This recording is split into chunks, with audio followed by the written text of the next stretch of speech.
So what? You make it sound like our priorities are Israel's priorities. Hezbollah and the Iranians is defending Lebanon against Israel. So what? Hundreds of U.S. We're not Marine responsible for Israel. Israel is not our daddy. Israel might be your daddy. General Mark Kimmett defended his position using a deterrence argument that many say only applies to one side of the conflict. Meanwhile, Piers Morgan kept returning to a question others avoided. Why is transparency demanded from Israel's neighbors, but not from Israel itself? What followed was a clash of three perspectives: strategic deterrence, international law, and territorial issues, and the simplest question of all, consistency. I'm Justin, and this is Justin Speaks.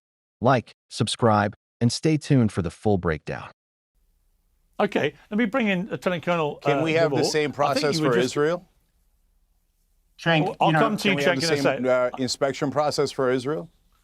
Cenk, you're talking about. I mean, there is a country that has weapons of mass destruction, right? There's a country in the Middle East that's super dangerous, has attacked 7 of its neighbors, and already has weapons of mass destruction, and weapons that they stole from us. They stole the nuclear technology, they stole the uranium, they stole the nuclear triggers. That's Israel. So why are you not concerned about the out-of-control rogue state that already has a nuclear weapon and threatens all of their neighbors? And you're concerned with someone who doesn't have that and is now promising to never have that.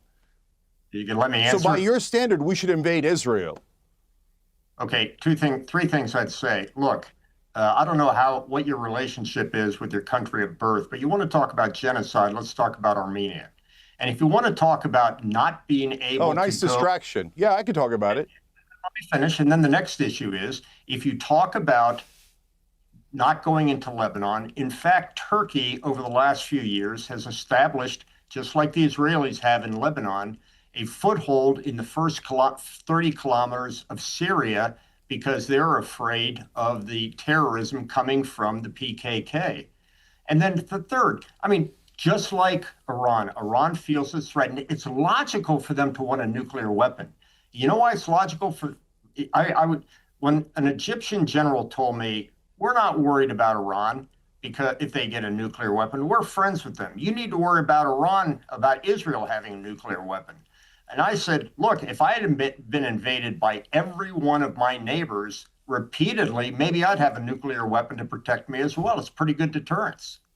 Well, that's what's happening to Iran right now. So by your logic, Iran should have a nuclear weapon to deter Israel from invading it. I mean, you just said it. You said if you get invaded by your neighbors, like Iran is getting invaded by Israel right now, you would logically want to have a weapon of mass destruction. Now, I want to answer the questions you said. Piers, I didn't know I was coming on the Cenk show. Yeah, okay, well, that's your problem for saying things that are incorrect and having me to correct you. So now you made it seem like I care what the Turkish government's doing. I don't care at all. I'm an American. So I think that Turkey being in northern Syria is wrong. And I know a lot about the Armenian genocide because I grew up with Turkish propaganda. And I, like a lot of the Israelis now, I believe the same things. Oh, it's not a genocide. They were hiding behind human shields. We were doing self-defense. We had to move them for their own benefit. So I know exactly what genocide denial propaganda sounds like. And it's exactly what the Israelis are doing now. It's exactly what Team Israel in America, which you sound like you're on, is doing right now to justify all of Israel's wars and genocide and make it seem in some bizarro Alice in Wonderland type of situation that Israel is defending itself. What part of Israel is in southern Lebanon?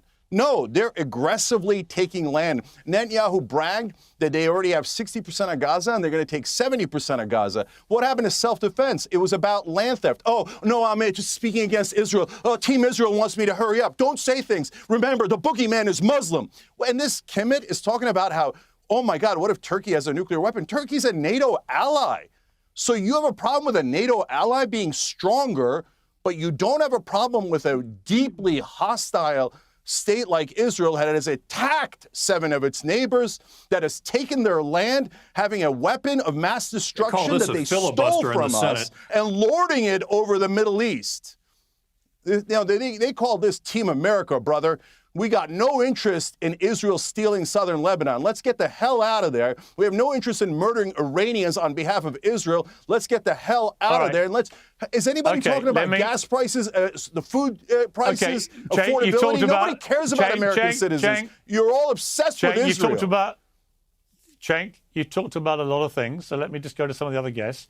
Lieutenant Colonel DeVore, I want to take you back to I think, a Sidewinder missile which came your way from General Kimmett. Or unless I misheard him, I think he called you lousy. I say American intelligence is lousy. Yeah. That's what we do with all of our intelligence officers. We beat them up repeatedly because they're not clairvoyant. This is true.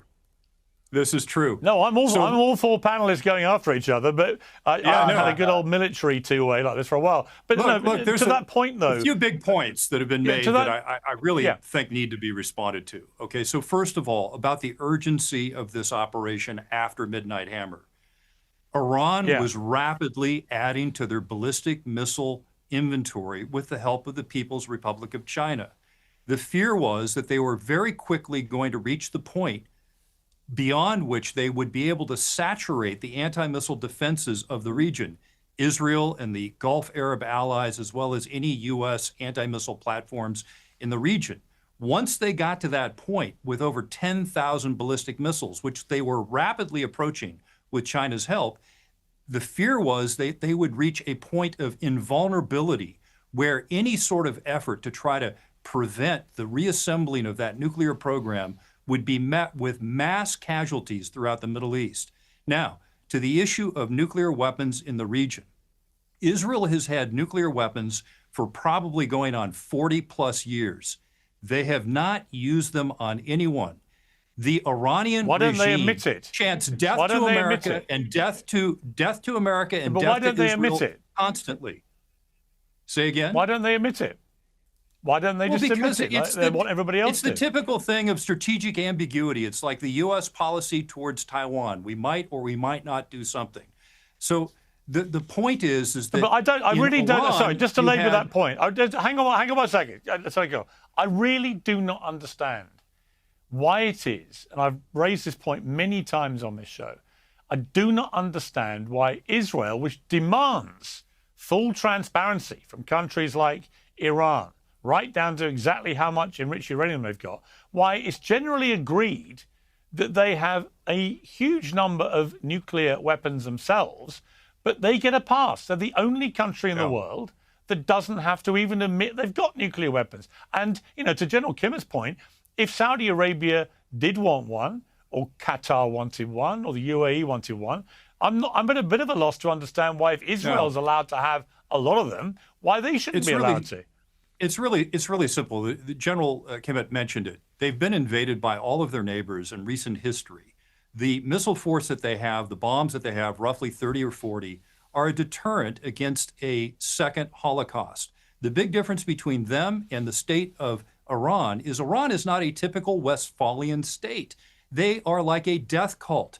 They have a millenarian belief that if they cause enough chaos, they can usher in the arrival of the 12th Imam, the Mahdi.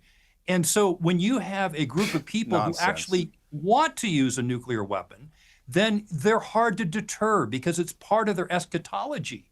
They are not a normal nation state. Okay, but Lieutenant Colonel, given wait. Hang on, Cenk. Hang on. Still my show, I think. Hang on. Still my show. It's called Cenk Uygur Uncensored. And by the way, we should maybe have that conversation. But until it is, I conduct the thing here. Lieutenant Colonel DeVore, this is fine. But again, if you take the principle that if you come under attack, you should be allowed to have a nuclear weapon. Well, what about the Gulf states? They've all come under attack from Iran. The Americans believe that Iran is literally weeks away from developing nuclear weapons. That threat doesn't seem to have been diminished at all by any of this warmongering in the last 16 weeks from what I can see. So if you take that argument, if you extrapolate that out, if you're Saudi Arabia, UAE, Qatar, whatever, given you've come under attack from your neighbor, Iran, why should you not be allowed to have the same nuclear deterrent that Israel has? So here's the challenge, right? Israel has had nuclear weapons for probably 40 plus years. The Middle East, minus Iran, has shockingly been without nuclear weapons. So if the UAE, if Saudi Arabia, if Turkey were to suddenly want a nuclear weapon. Now, why is that? What's the proximate trigger? It certainly wasn't Israel having nuclear weapons. No, it's the Islamic Republic of Iran having nuclear weapons that is the trigger. Right. And it is longstanding U.S. policy to be opposed to nuclear proliferation. It makes things progressively more difficult. Except Israel. The more nations that are armed with nuclear weapons.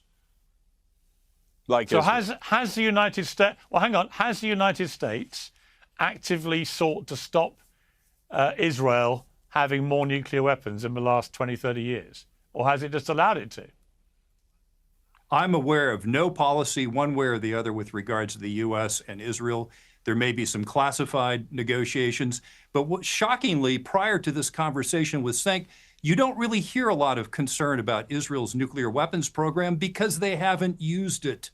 Nor do they threaten their neighbors with it constantly. They've used it to attack all their neighbors. They use the threat of it, and they say, well, you can't attack us back because we have nuclear weapons. And the one country that has nuclear weapons in the Middle East has launched wars against almost all of its neighbors. So they've got that as backup. They've got Iron Dome as backup, and it has emboldened them to take land in Gaza, to take land in Lebanon, which you guys are denying. Iran has taken no land. Israel has taken land over and over again. Do you know that in 1948, only 6% of the land was Jewish? Now it's 78% is owned by Israel. How did the settler colony get from 6% so this is to my 78%? turn to begin to talk through over a campaign Cenk. of ethnic cleansing and genocide. I was in southern Lebanon in 1986 with the IDF. Land that the IDF voluntarily left. Why were they there? Sense. They went up to try to kick out the PLO. You know who rescued the PLO? President Reagan and the Americans rescued the Palestine Liberation Organization. Israel left Lebanon. They left Gaza. So they were attempting to trade land for peace. And then they came back in. Unfortunately, and they came back in. Didn't they come back in 3 times? And got into southern Lebanon. They keep wanting to take Lebanon, and you just told us you're with the IDF. The United Nations was supposed to prevent Hezbollah from getting to be a murderous force, and they utterly failed. In fact, Hezbollah built You make it sound like Lebanon invaded Israel. Outposts. Israel invaded Lebanon. You're inverting reality. You're making it sound like Lebanon invaded Israel. No, Israel is inside of Lebanon right now. Do you condemn Israel for being inside of Lebanon? By Hezbollah, do you condemn them for taking 70% of Gaza? Imagine if America was taking missiles daily from Tijuana, Mexico. Tijuana would be well, you're making the argument for Hezbollah. If that happened. You're making I can't believe you're making a pro-Hezbollah argument, because what Hezbollah is saying is, can you imagine if America was invaded and they took half of Texas, as they're doing right now? Israel invaded Lebanon and has taken southern Lebanon. Well, of course we would fight back. You're saying, and I agree, and that's what Hezbollah is saying. Well, of course we're going to fight back. They're in our land. They're literally stealing our homes. What do you want us to do? Go, I surrender to the mighty Israelis. Hezbollah the Israelis is a cat's paw for By the way, Iran. you guys call Hezbollah is an Iranian proxy that Iran has spent billions of dollars training and equipping. So what? So what? You make it sound like our priorities are Israel's priorities. Hezbollah and the Iranians is defending Lebanon against Israel. So what? Hundreds of U.S. We're not Marine responsible for Israel. Israel is not our daddy. Israel might be. Let's strip away the personal attacks and focus on the actual arguments, because there are important points underneath all the noise. First, the nuclear question. It's widely accepted by intelligence agencies and arms control experts that Israel possesses an undeclared nuclear arsenal under its long-standing policy of deliberate ambiguity. Piers Morgan's question was straightforward.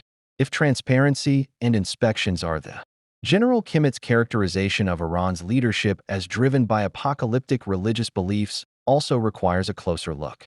While those theological traditions do exist within Iran's religious framework, most experts on Iran do not conclude that its leaders are irrational or immune to deterrence.